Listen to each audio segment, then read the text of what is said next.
Y nada, que Rogelio Enrique Bolufé Izquierdo es mi entrevistado de honor. Soy Liana Marce y aquí está la nota. Rogelio, quería hacerte una pregunta muy importante. Referente a Canel, es el presidente, es el puesto a dedo, es el primer ministro, tiene muchísimos cargos a la misma vez. Claro, el pueblo no lo eligió, como bien sabemos, pero siendo de esta forma, ¿por qué él no se acerca al pueblo? ¿Por qué él no pide escuchar al pueblo? Aunque sean 1000, aunque sean 10.000, sean los que sean, pero el pueblo evidentemente quiere un cambio. Quiere muchísimas cosas, quieren ser escuchados. ¿Por qué él no se para y dice, bueno, vamos a reunirnos, vamos a ver qué es lo que ustedes quieren, qué es lo que pasa? O sea, ¿qué tú crees de esto? ¿Por qué un presidente no puede o no quiere escuchar al pueblo? Y el pueblo lo está pidiendo a gritos. El problema no se trata de Canel, como ya estamos hablando hace un rato, es un rehén del propio sistema, es un rehén de la cúpula militar, a la cúpula militar a la cual él no pertenece. Él no pertenece fundamentalmente porque un jefe de Estado en cualquier país del mundo es el comandante en jefe.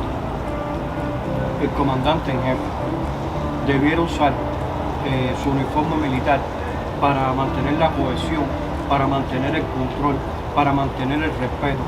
Estamos hablando de una dictadura militar. Absolutamente. Cuando uno observa incluso la proyección y ve la diferencia entre un Raúl siendo primer secretario, o incluso cuando la época que era segundo secretario, o a un Fidel siendo primer secretario, y ves la proyección de su propia escolta, cuando en un momento determinado se siente, porque se percibe, se siente identificada, se siente orgullosa con el protegido, con la persona que tiene al lado, que está cuidando, que está defendiendo, que está predispuesto a dar su vida por esa persona. En el caso de Canel, tú puedes percibir que la escolta anda relajada y fundamentalmente incluso vestido de civil. Es decir, es vestido de civil y la escolta también vestida de civil. Porque el problema es que se dejó el grado de comandante en jefe en el caso de Cuba para un grado simbólico honorífico que solamente podía aportar y ejercer como un simbolismo el comandante en jefe Fidel Castro. Por eso es que Canel no se pone el uniforme.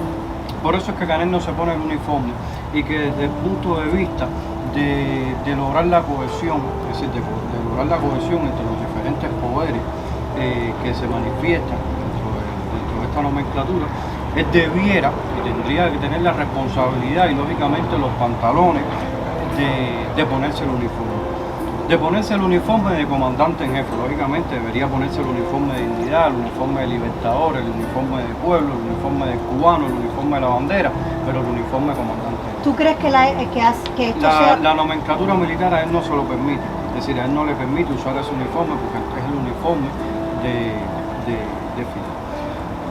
Eso pasó una homología de un caso similar en Venezuela, con Guaidó, porque Guaidó, el militar considera al civil y consideran incluso a Canel como un civil de segunda, entonces no, tú ves la escolta de Canel relajada, como que no le tienen aquel respeto, por eso es ese vacío de poder.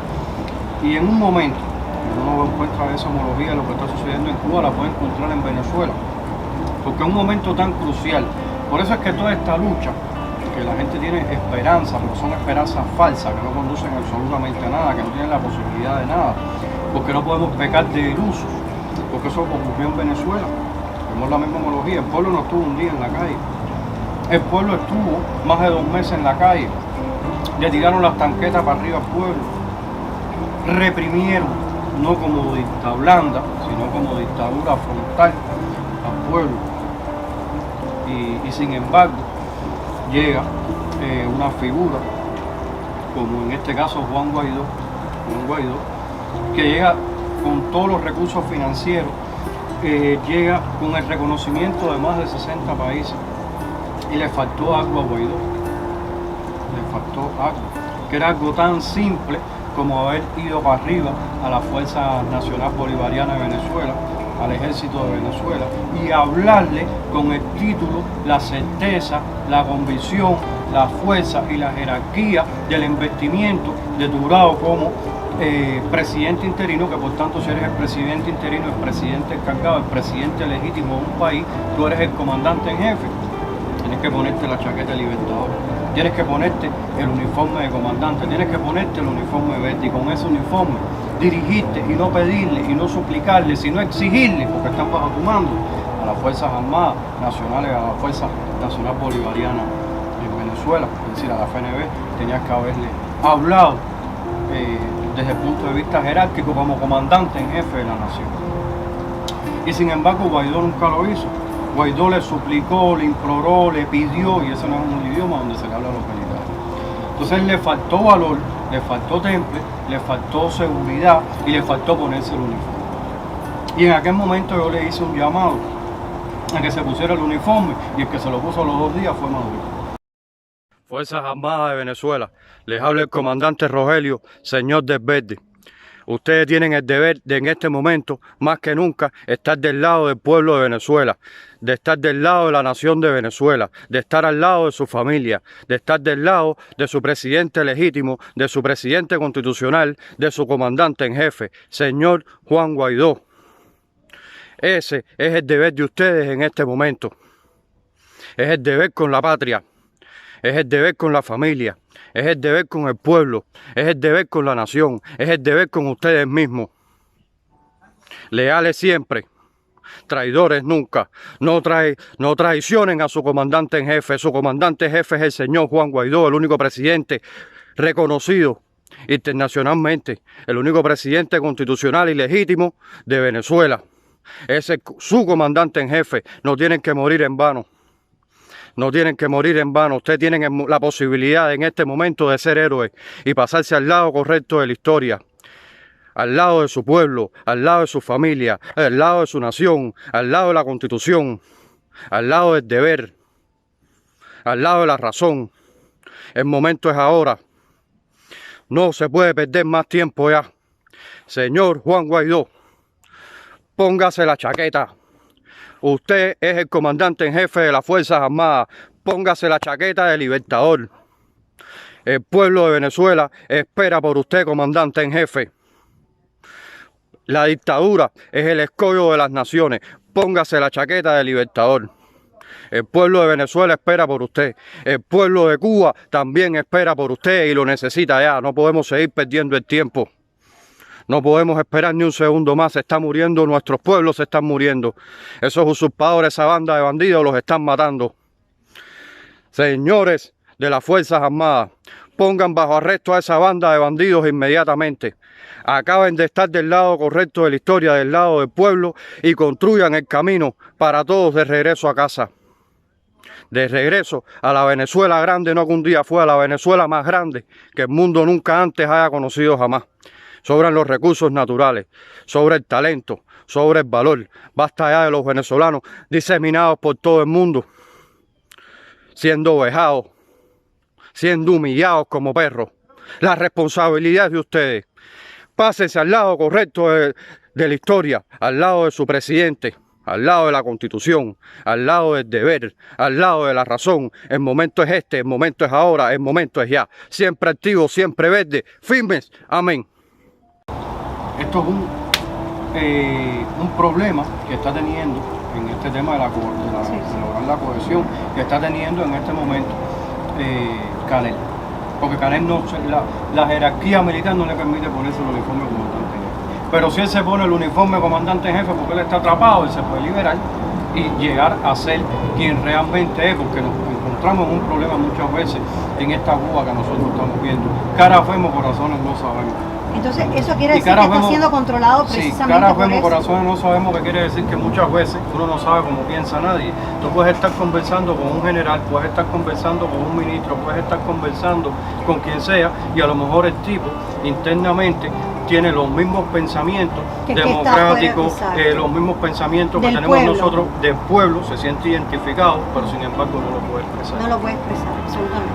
para ellos lograr expresarlo en un momento determinado, tú tienes que darle una opción que sea una opción real de cambio, una opción real con razón, porque en Cuba sobran los patriotas que conocen a Martí y la bandera dentro del ejército y sobran dentro del pueblo, pero en un momento determinado de dar el paso, ¿cómo tú vas a dar ese paso si se está empoderando o se está presentando como opción de cambio? Una opción peor que lo que está. Entonces, realmente, ¿quién tiene el mando en Cuba?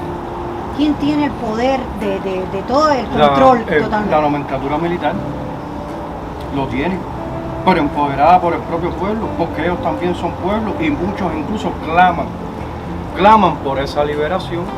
¿Los mismos militares tú crees que le hayan pedido algún tipo de cambio a Canel? Eso no existe. ¿O Canel a eso es una utopía, ellos? eso es una utopía. Y es una utopía falsa y una percepción falsa, porque desgraciadamente nos toca mucho ver desde el exilio.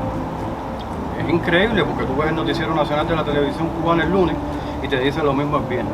Y todos sabemos que es falso, es decir, que es una realidad y hay una desconexión y una enajenación total de la realidad que existe dentro del pueblo y que son dos imágenes que viajan de forma paralela. La imagen de la realidad del pueblo de Cuba y la realidad en forma paralela del pueblo aguerrido, heroico, combatiente, el pueblo de los símbolos que se enfrenta estoicamente al imperialismo. Son dos realidades. Pero aquí en el exilio nos encontramos exactamente lo mismo. El exilio se encuentra totalmente enajenado y desconectado de la realidad cubana y luego en los medios de difusión te encuentras una realidad que es totalmente diferente y enajenada y distorsionada, con noticias falsas, pecan muchas veces de optimismo, de un optimismo que no se apega para nada en la realidad. Por ejemplo, tú me decías hace un rato, a ver, hay que entender cómo funciona esa dictadura para uno comprender que, por ejemplo, eso que tú me decías hace un rato, unos militares, no, ahí no se sumó ningún militar al 11 de julio. Eso eran noticias falsas del exilio, como mismo eran noticias falsas del exilio, que la manifestación real fue el 11 de julio y después aquí venían el 12, el 13, el 14, el 15 y eran mentiras, eran segmentos del 11 que los iban reproduciendo como si fueran nuevos. Si la realidad, en el caso nuestro como cubanos, supera la ficción, tú no tienes que apelar a la ficción porque deslegitimiza la lucha que nosotros estamos llevando a cabo, la lucha como pueblo. Porque si yo te compruebo y te contrasto que la noticia que tú estás dando, como mismo hace la dictadura, es falsa, que hoy por hoy tenemos un pueblo que ha perdido la credibilidad, que ha perdido la confianza totalmente en ese desgobierno, lo que diga, si lo dice en rojo, el pueblo dice azul. Entonces nosotros como exilio, en este caso, que somos pueblo, tenemos que tener mucho cuidado con esas cosas porque podemos caer exactamente, de hecho estamos cayendo en lo mismo.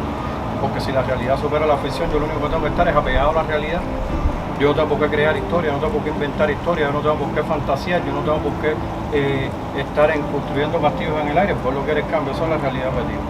Yo lo que no me explico es por qué ese miedo de que salga el pueblo a la calle a manifestarse. Porque no tienen el apoyo popular, porque hay una realidad y eso viene dado de una cosa que incluso viene dado de la historia, de la experiencia, de la historia de Cuba, que se llama deterioro de la situación operativa y eso se estudia en contrainteligencia.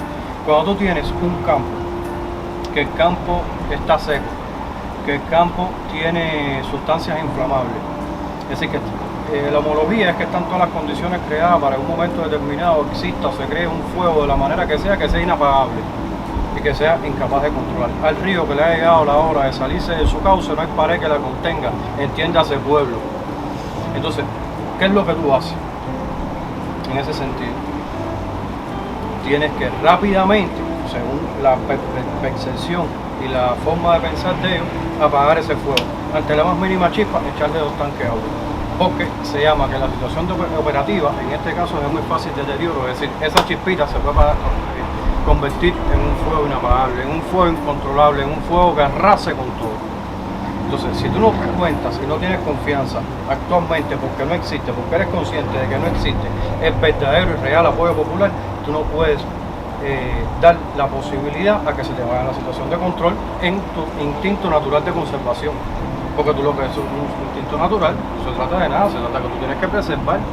Tú tienes que preservar como ser humano, tienes que preservar tu casa, porque si yo tengo la posibilidad de que yo, por una cuestión de una permisión, tú me vengas a dar candela a mi casa, es una cuestión lógica, yo tengo que preservar a mi familia, yo tengo que preservar el status quo porque no hay confianza en el pueblo. O se tiene precisamente al revés. la confianza y la convicción de lo que puede llegar a pasar. Y lo que puede llegar a pasar todos sabemos qué cosa es. Porque es mentiroso, o se esconde o se pone bravo. Y te mete la psicología de impresa. Entonces es tu culpa.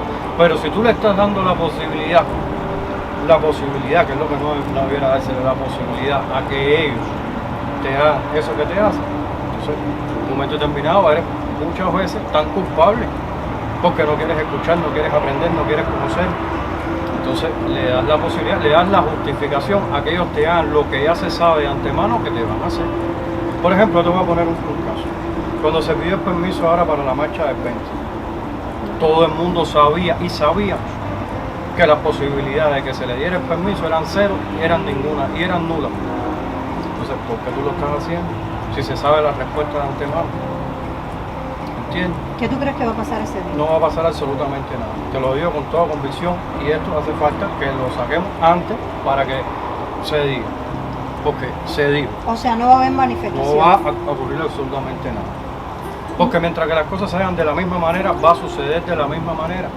El 11 de julio no pasó, ¿qué pasó? La efervescencia del pueblo. Entonces la necesidad del pueblo cubano es de salir sin ningún tipo de permiso a manifestarse. La necesidad del pueblo cubano es salir con razón. La tienen. No, pero la razón no es que hay hambre, la razón no es que hay miseria, porque eso todos lo sabemos, y la queja es la prostitución del carácter, no es la denuncia, porque esa denuncia universal que vemos, ay, me hicieron esto, no, si llevan 62 años, pero no todo eso historia, es evidente, hay que salir sin permiso. Correcto, hay que hacer lo que toque que haya que hacer, pero con razón, es decir, con razón y con convicción, y dispuesto el pueblo con la concientización, porque tú no me puedes llegar a mí después y decirme, no, la dictadura mala me dio un palo, no, si la dictadura no es mala, la dictadura es malísima. Y yo lo comprendo, por eso estamos luchando. Por eso tú tienes que estar dispuesto a no que tú me digas ese día, yo me madrugué, me desperté y yo descubrí que la dictadura es mala y mire el palazo que me dio. Tú tienes que estar dispuesto a todo por el todo. Por eso nosotros planteamos como nueva nación cubana que nuestra acción será una sola acción y una sola acción como pueblo, con la razón, pero razón no es que haya hambre. Rogelio, 8 años de cárcel a un joven simplemente porque haya salido a manifestarse, precisamente por la falta de tantas libertades, no solamente por el hambre, sino por todo. A mí no me parece que eso es coherente. Me parece que es un gobierno destructible completamente. Ok, yo lo voy a poner de esta manera. Van 1.000, 500, 10.000, los que sean. Se sientan en la escalinata, por ejemplo, por ponerte un punto. Se sientan en la escalinata de la Universidad de La Habana, jóvenes, estudiantes, ancianos, quienes sean, se sientan allí. El pueblo. El pueblo. No hay cámara, no hay necesidad de cámara, no hay necesidad de foto. Se sientan ahí porque quieren que Díaz-Canel, que es quien está representando el pueblo de Cuba, se para ahí y diga, ok, quiero oírlos. ¿Qué es lo que está pasando? Ahí es donde hay que saber. Entonces eso es tan importante porque el pueblo necesita ser escuchado. Pero correcto, pero ahí es donde vamos. Por eso tiene que ser coherente y por eso es a lo que yo le llamo razón. Uno, tú le llamas a Díaz-Canel presidente. No. No lo es el puesto a dedo. Tú le llamas a ese sistema, a esa dictadura militar en el poder, le llamas gobierno. Para nada, es una dictadura. Tú le llamas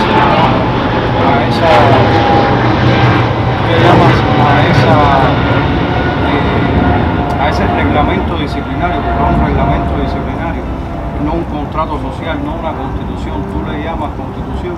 Para nada, eso no existe. Entonces, ¿cómo es posible que la dictadura mala, cruel y asesina que tú estás combatiendo, entonces tú le estés pidiendo permiso? Porque yo no vi en ningún momento, en ninguna parte de la historia de Cuba, que cuando se tenía que hacer algo, se le pedía permiso a los españoles para salir a combatir. Para nada, eso no existe. Entonces, ¿cómo es posible que usted le llame a Canel, le llame presidente, y que luego que usted diga en el doble discurso que se escucha aquí desde Miami, que estén diciendo que con la dictadura no se dialoga porque es cruel, mala y asesina, y que la dictadura hay que combatirla frontalmente porque por tanto tú no la reconoces, y tú estás diciendo que tú quieres cambio dentro del sistema y hablar y ser escuchado por el propio presidente, que tú dices que es ilegítimo y ilegal, y tú te dices constitucionalista y tú quieres apelar a un artículo de la propia Constitución que tú no reconoces por ilegal y legítima, porque el único soberano es el pueblo y él emanan todos los poderes, y ese reglamento disciplinario que no es una constitución y no representa al pueblo, luego tú las legitiminas tú mismo en una convocatoria, en una marcha, que tú estás apelando a un artículo de la Constitución que tú combates, al presidente que tú quieres ser escuchado, que tú dices que es ilegítimo, y a la dictadura, como gobierno dictatorial en el poder que tú no reconoces. Bueno, ese puesto a dedo que está ahí en esa dictadura necesita escuchar al pueblo. Porque lo primero que tiene que haber, el pueblo lo primero que tiene que tener, tanto de un lado. Raúl no va a ir, ni los hijos de él tampoco. Sí, te voy a decir, seguimos sin entendernos. Lo primero que tiene que haber es coherencia. Y tiene que haber, que ahí es donde estábamos hablando, razón. ¿Qué cosa es razón? ¿A qué voy? ¿Por qué voy? ¿Para qué voy? ¿Qué quiero lograr? Porque yo no puedo decir, yo no reconozco a Canel como presidente. Ese gobierno tiene que haber un cambio ya. Eso estamos claros, pero yo no puedo reconocer a Canel como presidente, yo no lo reconozco. Porque yo, en mi proyecto de la Nueva Nación, yo no reconozco la revolución como fuente de derecho. ¿Y de qué manera pueden ser escuchados? Entonces, pero ser escuchados por quién es como tienes que tener una definición. ¿Y qué yo me refiero por definición? Si tú quieres ser escuchado por el presidente y usted le está llamando presidente, entonces ¿cómo es posible que tú en el discurso estés diciendo que el puesto a dedo es ilegítimo? Entonces tú quieres ser escuchado por alguien que no tiene la capacidad de resolver nada.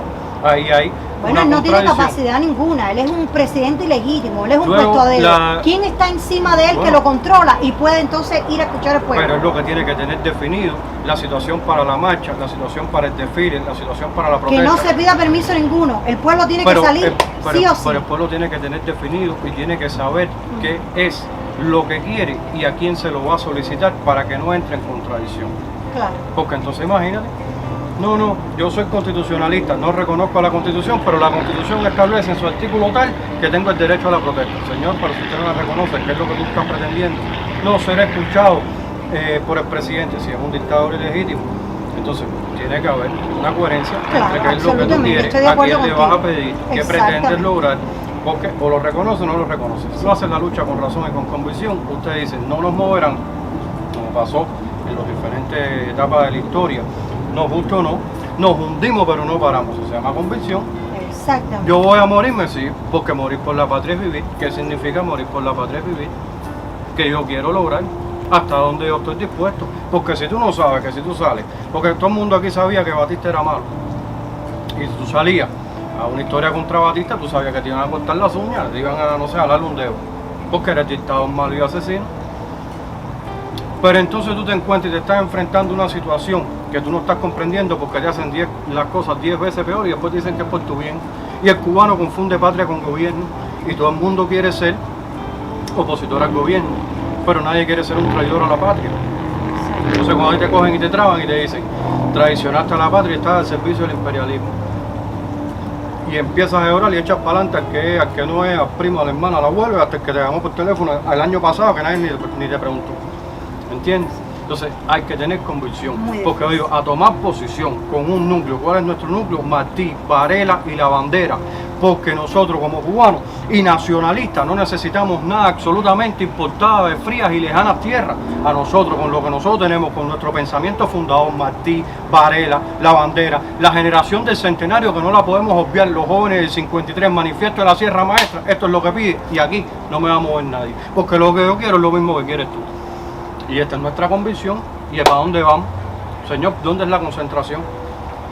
En el malecón, pero aquí no nos mueve nadie. Rogelio, morir por la patria es vivir.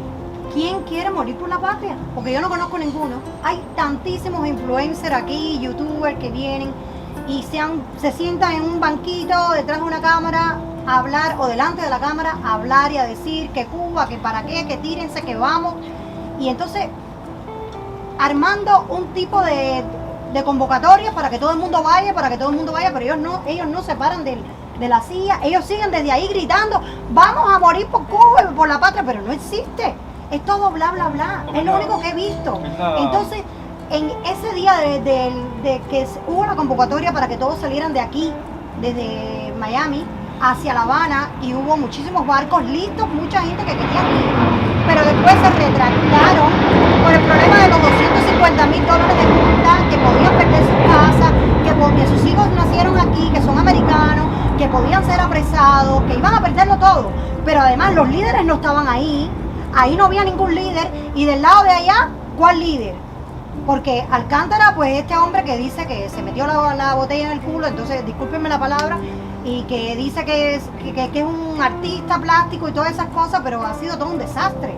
Yo no entiendo ese tipo de dignidad, ese tipo de valores, a quién se lo imponen o cómo se lo imponen o quieren explicárselo a la sociedad, al pueblo cubano. Yo no veo ningún tipo de información, ni digna ni justa, ni ninguno se han educado como para realmente decir, yo si quiero voy a morir por Cuba y por la patria. Los de aquí, el dinero, es lo que buscan. La cuestión del liderazgo. Es lo que buscan. ¿Dónde está el líder, Rogelio? Te voy a explicar. Tú estabas ahí, tengo entendido que tú estuviste ahí y fuiste el líder, por decirlo así, porque tengo que decirlo así, ahí ese día tan importante, convocando a tanta gente que te seguían y querían ir contigo, pero se retractaron hasta cierto punto. ¿Qué pasó ese día, Rogelio, por favor? Hay una cosa que hay que tener bien claro en todo esto.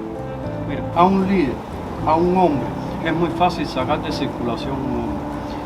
Toda la lucha que nosotros hemos tenido en el transcurso del tiempo se ha basado en un hombre. Al hombre es fácil de sacar de circulación porque le hacen un asesinato moral, le hacen las cosas que sabemos que siempre se hacen, se destruye la ética, la moral, los principios, los valores, la personalidad de la persona y se saca del aire y se queda el proyecto sin cabeza.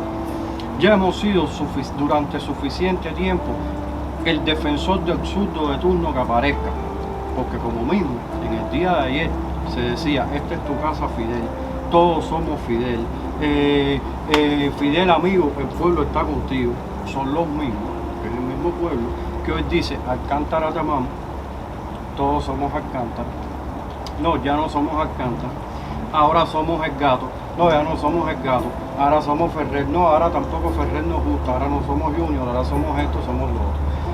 Hemos sido de todo y seremos de todo y no vamos a hacer absolutamente nada mientras no seamos de una vez y por todas ese líder, que ese líder se llama el cubano. El cubano significa la unión en lo imperecedero, la unión en lo que no se puede sacar de circulación, la unión en lo inefable, la unión en la bandera. Porque tú puedes sacar de circulación un hombre, pero tú no puedes sacar de circulación a nuestra bandera. Tú puedes sacar de circulación a una parte del pueblo, pero tú no puedes sacar de circulación a todo el pueblo. Tú puedes sacar de circulación a lo que te dé la gana, pero tú no puedes sacar de circulación a Martí, tú no puedes sacar de circulación a Varela, tú no puedes sacar de circulación al cubano. Ese es el líder. El líder de nosotros, como nuestro lema, es Dios, patria y libertad, Dios primero, precisamente porque es lo inefable, es lo que no se puede sacar de circulación. Nueva Nación Cubana bajo ningún concepto mandaría ni convocaría a ninguna marcha, un desfile ni a ninguna acción que nosotros no lo hagamos juntos como hermanos y de hombro con hombro con nuestros hermanos juntos. Porque se pasan la vida convocando acciones que nunca serían capaces de ejecutar, sino sencillamente esa oposición, que es la oposición del vino, la oposición de la cerveza, la oposición de la comodidad, la oposición de la tranquilidad, la oposición de la casa con el aire acondicionado. Nosotros no queremos hombres de cuarteles, que eso nos sobra, queremos soldados de marcha y montaña. Pero aquí esto está lleno de líderes, pero líderes imaginarios, porque ninguno hace nada es lo que te estoy realmente por Cuba. Es lo que te estoy ¿Cuál es el que realmente quiere morir por la patria? Porque es lo que te estoy explicando.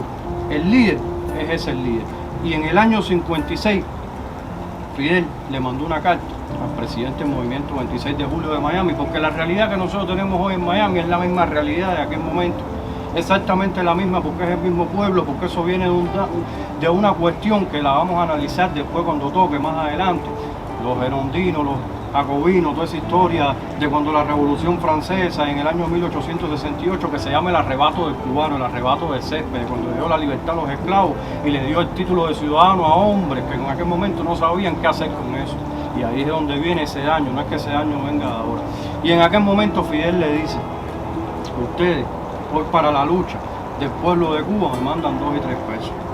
Y dicen que no tienen dinero, pero andan en carros del año. Con el que cueste ese carro del año, aquí nosotros hoy nos compramos 100 fusiles. Ustedes dicen que no tienen dinero, pero cuando un hijo está enfermo, aparece el dinero para comprar, para ayudar y para curar al hijo. Pero hoy nosotros tenemos nuestra patria enferma y todos nuestros hijos y todos nuestros cubanos están enfermos, por tanto necesitamos ser uno con la patria y con nuestra responsabilidad con la historia de Cuba. Y la palabra empeñada será cumplida y si tengo que desembarcar en Cuba yo solo voy a ir a Cuba y voy a hacer la revolución cubana, que es lo que tocaba en aquel momento hacer. Y sin embargo, en el contexto actual, todos estos que critican y que dicen ser y que presumen y que lo que sea, ¿quién coño está dispuesto a hacer lo que él hizo, montarse en el barco y ir para Cuba? nosotros necesitamos en Cuba salir de esa revolución y hacer Pero es justo que no, una democracia. no es una revolución. ¿Tú sabes lo que cosa es eso? Es el pueblo contra el pueblo, enemigo del pueblo, en esa selva, que es la selva del cubano. El cubano enemigo del cubano por ignorancia. Porque la tiranía somos nosotros. La tiranía somos nosotros en nuestra propia ignorancia. El pueblo cubano defendiendo el surdo, tomados por razón, hasta que todos no seamos bandera, hasta que todos no seamos patria, hasta que todos no seamos Cuba, la madre universal, la patria. Porque la madre universal, la patria, está enferma, eso no hay duda. Y si está enferma la madre universal, a la que todos nos debemos, porque ella no nos debe nada, ¿qué hay que hacer? Curarla. ¿Y cómo tú curas a la madre? A esa madre que tiene 2 hijos, que tiende a ser el hijo de afuera y el hijo de adentro, que al final somos todos el cubanos. Si un hijo y un hermano mata al otro hermano, ¿cómo tú ayudas a esa madre universal, la patria? ¿Entiendes? Lo que hace es empeorar aún más su situación. Entonces eso se llama razón, porque esa es la convicción, porque cuando ese 11 de julio, que todo el mundo empezó a hablar de ley y de legitimidad, señor, ¿cómo coño? ¿Tú te imaginas un Martí pidiendo permiso en Estados Unidos para desembarcar en Cuba? Si esa ley de que no se puede hacer nada, esa ley viene de toda la vida. ¿Y cuántas leyes viola el cubano y por cuántos países pasa el cubano para llegar a lo que se le llama tierras de libertad? Para llegar a la geografía norteamericana, aquella que nosotros le llamamos tierra de libertad. ¿Cuántas leyes se violan en el camino? Cientos de leyes, después se ponen como justificación. Se pone como justificación que tú tienes que pedir permiso a los Estados Unidos para regresar, para hacer ejercicio de tu propio derecho, tu derecho humano y tu derecho constitucional, porque está establecido y tipificado en nuestra Constitución en el artículo 30 que ningún ciudadano nacional necesita ningún permiso especial ni ningún papel para entrar al territorio nacional. Entonces tú estás haciendo tu ejercicio de tu derecho legítimo como ser humano y estás haciendo ejercicio de tu derecho constitucional y sin embargo te conviertes a la vez en esa dualidad en mendigo mundial, yéndole a pedir al extranjero, al presidente extranjero, que al final venga a solucionarte el problema al fin y al cabo creado por ti mismo como cubano, porque eso es lo que debería dar vergüenza el cubano yendo a Washington a pedirle, a suplicarle y mendigarle, porque nosotros los cubanos lo que no tenemos es vergüenza. Por eso Nueva Nación Cubana rechaza y aborrece el dinero en ese sentido, porque el dinero no puede comprar la vergüenza y nosotros buscamos la vergüenza del cubano. El cubano que diga, esto es lo que yo quiero, esta es la Cuba que yo quiero, pero es la Cuba que yo me merezco, la que me pertenece, pero en vano no cae del cielo. Uno tiene que luchar las cosas y estar dispuesto. Absolutamente. ¿Qué pasó ese día en el agua, Rogelio? ¿Qué pasó? Cuéntame, ¿cuál fue tu experiencia?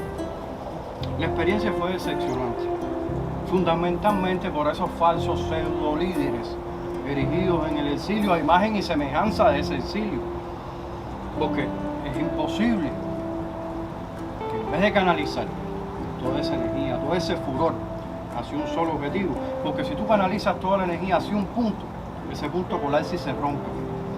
Nosotros no somos los hombres que se venden ni se parten como los cristales baratos. Usted dirige un láser a un punto grande y ese punto, obligatoriamente, eso es física elemental, se rompe. ¿Y qué pasó? Y en vez de toda esa masa y todo ese furor y todo ese fervor patriótico cubano que gracias a Dios empezaron a poner la bandera por todas partes, aunque muchos después la dejaban regada porque ni saben qué cosa es la bandera. Pero en vez de canalizar toda esa energía hacia un solo punto, ¿cuál es el punto? El retorno, el regreso a casa. Empezaron a defender al surdo y a fragmentar y a dividir y a todo ese fervor y todo ese pueblo. ¿Okay? Al surdo vamos a Versalles a comer croquetas, vamos al Comando Sur de los Estados Unidos, vamos a Washington a pedirle al presidente extranjero y así lograron fragmentar todo ese fervor y todo eso. Que en aquel momento lo único que había que haber hecho, vámonos todos a Cuba de regreso a casa. Y yo me encargué de ver a muchísimas personas que hasta ese momento habían planteado la cohesión y estaban identificados con el proyecto para regresar a casa a hacer ejercicio de nuestro derecho, por supuesto, dispuesto y ambulante, porque todos sabemos que en un camino como ese tienes el camino de ida, pero no tienes el camino de retorno, pero tienes que estar dispuesto. Y a mí todo el mundo me habló de me habló de Vile, me hablaron de letra de casa, me hablaron de letra de carro, me hablaron de 10.000 cosas que nada para nada tienen que ver con el proyecto de la construcción del huracán de patria con vientos sostenidos de virtud unidos en la bandera que nosotros estamos profesando y que estamos planteando. Y si usted no está dispuesto a entregar la vida por Cuba y usted nada más se la pasa cacareando y hablar de que maten a este y que maten al otro, cuando está demostrado que la salida del gallo no termina con el gallinero, porque está demostrado que lo único que ha logrado es aún más nefasto y más chismoso y más bretero, más dinero, que ha dejado atrás la salida del cargo. Porque todo el mundo se preparó y dijo, voy a comprar barcos. En los años 60, 70, para el día que muera Castro, ir para Cuba. Murió Castro, los barcos se pusieron viejos, la gente se murió, la gente se puso vieja y nadie fue para Cuba. No, Entonces, pasó año 2016. Entonces, queremos una Cuba sin Castro. Señor, ya se murió Castro, está la Cuba sin Castro y sigue la tiranía, porque la tiranía no es un hombre. La tiranía no es un hombre y usted no puede ser tan fidelista de pensar que la tiranía es un hombre. Porque Viegas es fidelista y te dice, Fidel construyó hospitales, Fidel construyó escuelas, Fidel acabó con el analfabetismo, Fidel nos hizo las carreteras, Fidel, señor, espérese un momento, y usted es tan fidelista que usted piensa que todo eso lo hizo solamente Fidel, si no es con el concurso, la complicidad de todo el pueblo que estaba en a su momento a su lado y estaba identificado y estaba con el proceso. Pero te voy a decir más, Fidel no solamente hizo eso, Fidel puso a Cuba en el mapa, Fidel trajo 3 sumos pontífices a la isla, Fidel nos llenó las escuelas con bustos de Martí, nos llenó las escuelas con la bandera y puso en la cima más alta, en el punto más alto de nuestra tierra, de nuestro terruño, de nuestra patria, Cuba, en el pico turquino allá arriba, puso el busto de Martí y puso la bandera. Usted, fidelista, usted tanto habla de Fidel sin conocer a Fidel, debiera comprender exactamente porque nos dejó la orden más alta de la República, la orden Félix Varela, y además te digo más fidelista. Se metió en una piedra, porque tú no sabes por qué se metió en una piedra, se metió en una piedra para que nunca se olvide la piedra fundamental del ángulo, la piedra fundacional de la nación, nuestro padre Félix Varela. Y sin embargo, fidelista, y no sabe ni quién coño, ni interpreta, ni sabe quién es Fidel. Y llega el antifidelista y te dice, Fidel arrasó con el pueblo, Fidel destruyó la nación, Fidel sacó de Cuba 6 millones de cubanos, Fidel acabó y arrasó las construcciones y arrasó, etc. Y destruyó el Y pueblo. usted es tan fidelista que usted piensa que todo eso lo pudo hacer un hombre. Y usted es tan fidelista que usted piensa que todo eso lo pudo hacer Fidel y que después un Fidel de 90 y pico de años que no podía ni levantarse de una silla lo tenía usted mirando y remando no sé cuántas millas. No sea tan fidelista y recobre la vergüenza como cubano. Porque nada de eso lo puede hacer un solo hombre si no cuenta con la complicidad de muchos o todos. Porque eso es la tiranía. Pueblo ignorante defendiendo el surdo tomado por el vecino. Porque era Fidel y lleno de cómplices, acabando con Porque es el pueblo, es el pueblo. El problema del cubano está en el pueblo. El problema del cubano somos nosotros. Porque nosotros, gracias a Dios, que hoy tenemos, porque estamos en este lado, gracias a Dios, porque yo le doy gracias a Dios por el cubano, no por mí. Porque yo sencillamente, nada más no estoy preparado para hablar inglés, yo nada más hablo el idioma del cubano. Pero gracias a Dios que en este país está la Constitución de los 7 padres fundadores, la Constitución norteamericana. Porque si no hay esa Constitución norteamericana, aquí toda esta gente que son comunistas sin saberlo, haciendo acto de repudio, haciendo lo mismo exactamente porque es el reflejo del pueblo de allá, aquí te hubieran implantado un comunismo en nombre del anticomunismo, porque el mayor disfraz que tiene un comunista es de anticomunista, y aquí te hubieran entablado un fascismo más comunista que eso allá, y te hubieran puesto en el Versailles la sede del PSC y te hubieran convertido incluso la Casa Blanca en la misma historia. Gracias a Dios aquí está la Constitución norteamericana. Gracias a Con Dios. el Señor, en Dios confiamos. En Dios confiamos. Muchísimas gracias a todos por estar aquí, por todos sus comentarios, me han encantado sobre la anterior entrevista, pero ahora mismo estoy esperando que ustedes también dejen sus comentarios, sus opiniones, me hagan preguntas. ¿Qué quieren que yo le pregunte a Rogelio Enrique Bolufé Izquierdo? Si eres la persona que lo conoce, yo voy a hacer pues la voz en este momento y voy a utilizar mi plataforma precisamente para engrandecer las palabras de este hombre y también para compartir con todos ustedes su pensar. Hay mucha gente que ha tenido mucha duda y yo sé que esto va a traer bastante polémica. a favor y en contra, lo cual, bienvenidos. Nos vamos a ver pronto porque voy a hacerle otra entrevista o vamos a continuar con esta entrevista, pero hasta hoy llegamos acá, así que gracias por estar aquí y recuerda suscribirte en el canal y dejar tu thumbs up o tu, no importa, bienvenido y gracias. Soy Liana Mar.